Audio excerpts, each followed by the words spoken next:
Well,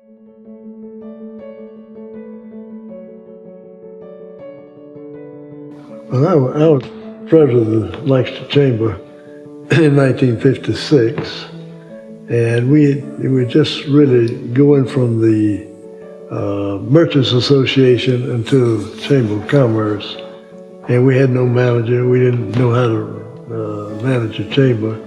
We wanted to get a really good chamber manager and somebody that knew the business and could help us grow our town. So I had a little survey to try to find out who was available and what kind of knowledge they had about the chamber, and who they would recommend. So I remember calling South Carolina Chamber, and I remember calling the National Chamber, and they said, well, we've got a guy down there in Jessup, Georgia, that we were very impressed with, and he may be somebody that you'd be interested in. And I said, that one told me his name and where he was and how to get in touch with him.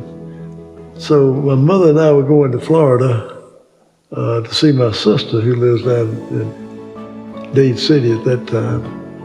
So I found out where the chamber office was, and I had on my shorts and walked in there, and I said, I'm Bubber Gregory from Lancaster, and how you, Mr. Bundy, and you were recommended to us, and I want to talk to you about coming to Lancaster and run my chamber.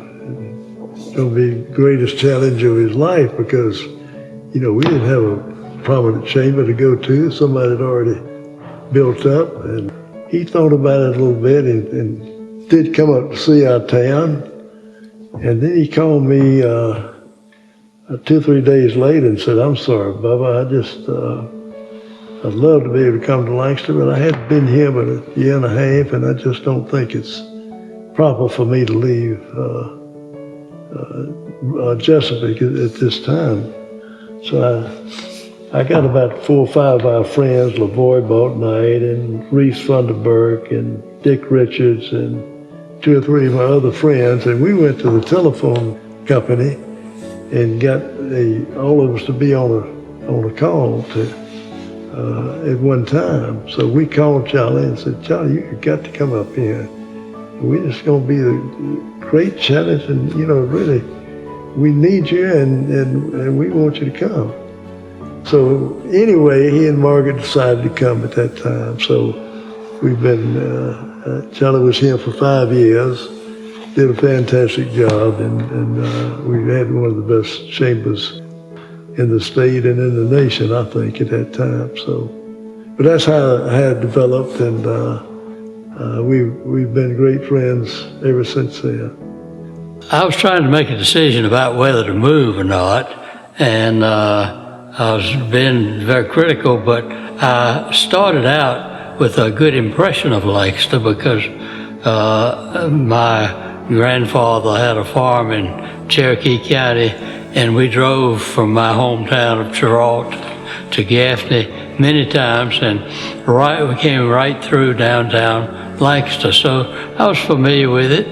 And not only that, but I remember that the Lincoln's Lunch was a good place on the corner downtown to get a hot dog, and we always stopped there for a little bite of lunch in the middle of Lancaster.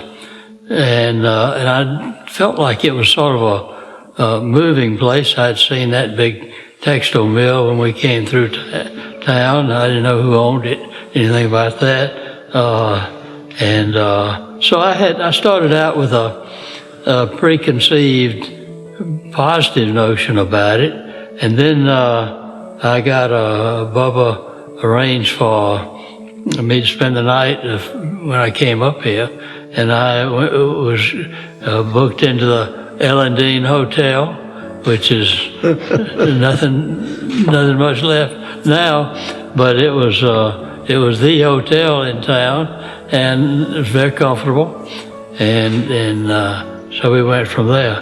But Bubba talked about when he arrived in Jessup to talk with us, and I came home from lunch that day, and I said, I've had an interesting visit from a guy from South Carolina, Margaret, And well, who was it? I said he was president of the Chamber of Commerce in Lancaster. And he's talking about the possibility we might be interested in moving up there. I said, he's dressed kind of funny for a Chamber of Commerce president. The youngest president I'd ever had in Jessup was 60 years old. And Bubba walked in, he's youngest chamber president in South Carolina, had on shorts, as he said, flip-flops. And Margaret said, well, what's his name? I said, his name was Bubba. She said, my gosh, you can't believe he's president of the Chamber of Commerce? I said, yeah, he is. so we got off to an interesting start that way. Yeah, I made a couple trips up here and finally decided it was the thing to do, and they decided they could put up with me, and so we started a long-time friendship that's lasted from that time on to today. Yeah. Bubba was the president of the organization. I reported to him because I was the manager. We just started out working together on things that, primarily things that Bubba and the business leadership of the community decided were the things that we ought to work on. It was a long-range thing.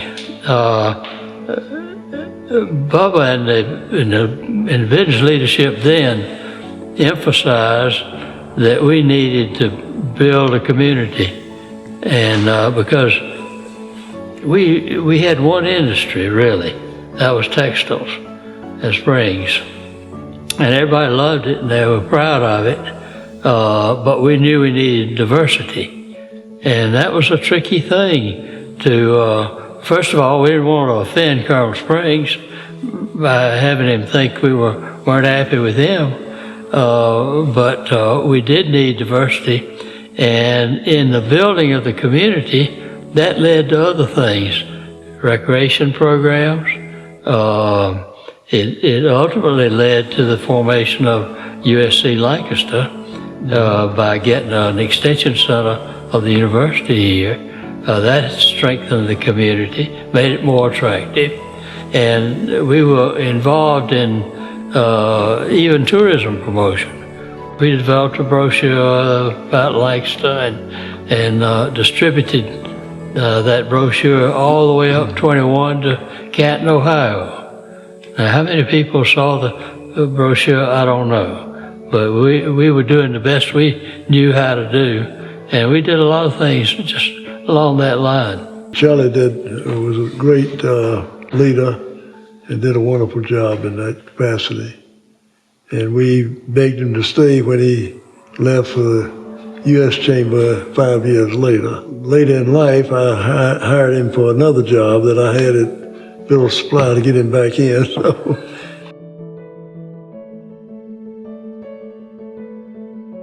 He was not that type person. He gotcha. Really was kind of an introverted kind of person that, and I think most people that worked for him were a little afraid of him. And we were much younger, and we didn't know that how really important he was in our town. So when we would go to see him, we just felt like he was another fellow that one of us, So, and he appreciated that very much. A lot of people who worked for him were kind of distant and didn't want to upset him about anything. So, but we had a great relationship with him when we were in the chamber, and he was very accommodating to all of the things we needed, and came down to rescue many times. I agree with Bubba. He didn't meddle. He didn't try to tell you how to live your life, but he created some of the things that made life better. Like Springs Park and support for the library and for public education, that sort of thing. And he had that scholarship program that helped young people go to college. He believed in that. So when we came to him and had the makings of an extension center of the University of South Carolina, and said we need $8,000 to take this Williams house and convert it to a classroom building. And we made a laboratory for chemistry and biology out of the garage, and put blackboards on the bedroom walls and converted it. Well, he immediately provided that $8,000. That was the vehicle, the trigger that would let us move to the next step. And he did a lot of that sort of thing. He provided the land where the new university is. It was built in, what year was that, that's early 60s. So he provided all the property and has given us many acres beside that. But he did a wonderful, he believed in recreation. And Shelley said he had a wonderful, Springs Park was a wonderful place to go.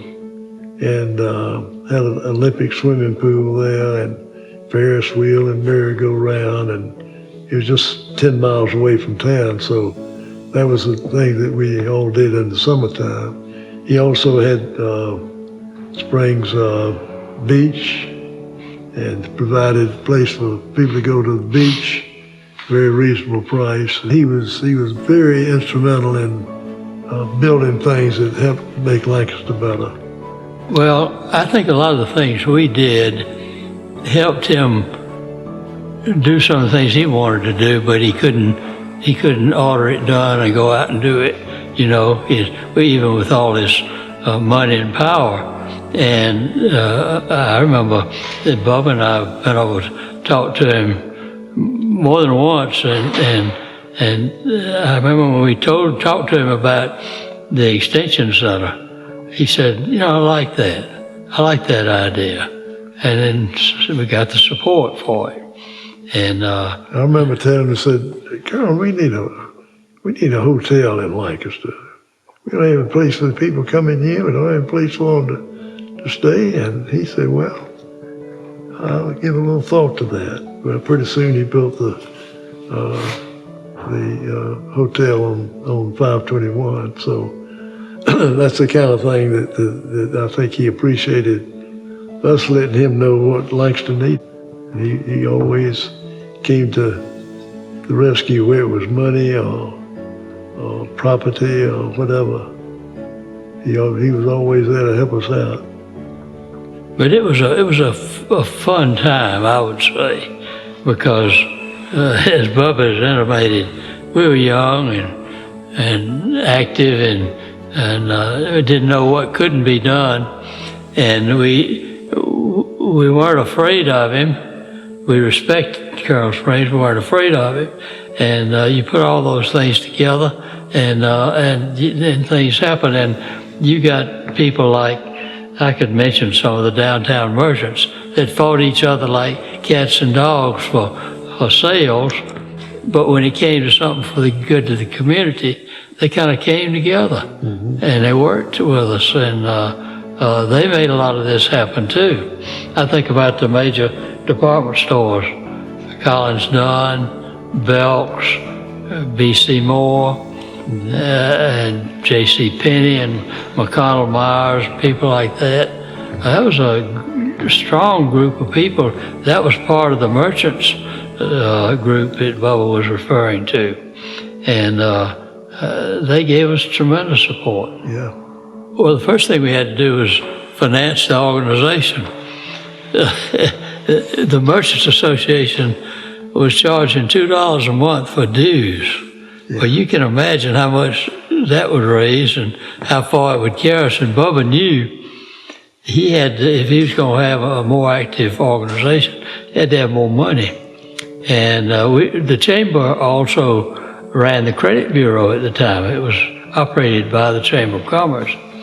Well, the system they used was that for every dollar of dues that you paid in to the chamber, you got a free credit report. Well, back in those days, most of the credit reporting was done locally. And so if a person paid $2, they got 2 free reports. If they paid $20, they got 20 free reports.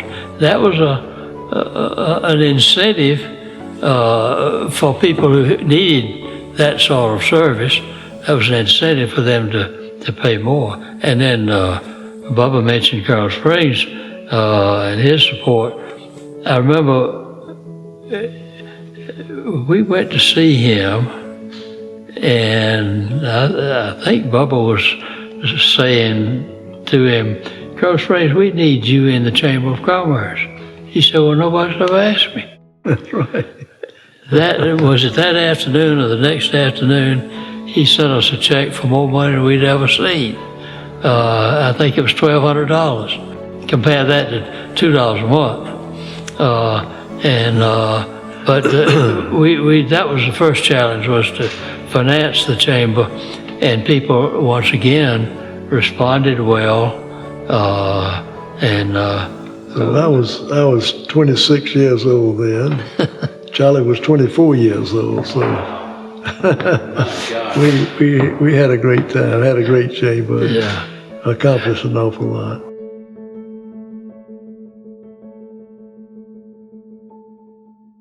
Again, how much I appreciate your generous expression of encouragement. I was too surprised to express myself adequately, but I want to tell you that your call meant a great deal to me. I think it did too. He He didn't write many letters like that. He didn't get many compliments, you know. Here's Charlie when he got a goat. You remember that goat you had, Charlie? Yeah. That was the JC's. Yeah, that's right. They had a membership campaign, and if you didn't get a member, they brought this goat to your yard and tied it up. And you had to keep the goat until you got a new member. It was the smelliest goat I've ever seen. Hey, This was outstanding. good to see you, Bubba? Chaz. All right, glad to be in your company, man. I'll tell you.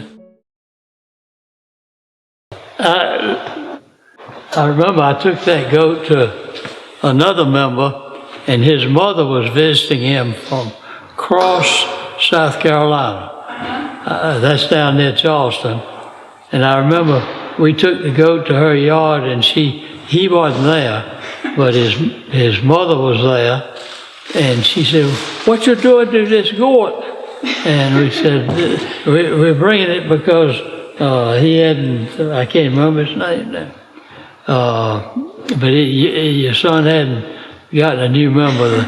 I don't know nothing about that, but you can't leave that goat here. I can hear her now. We left it,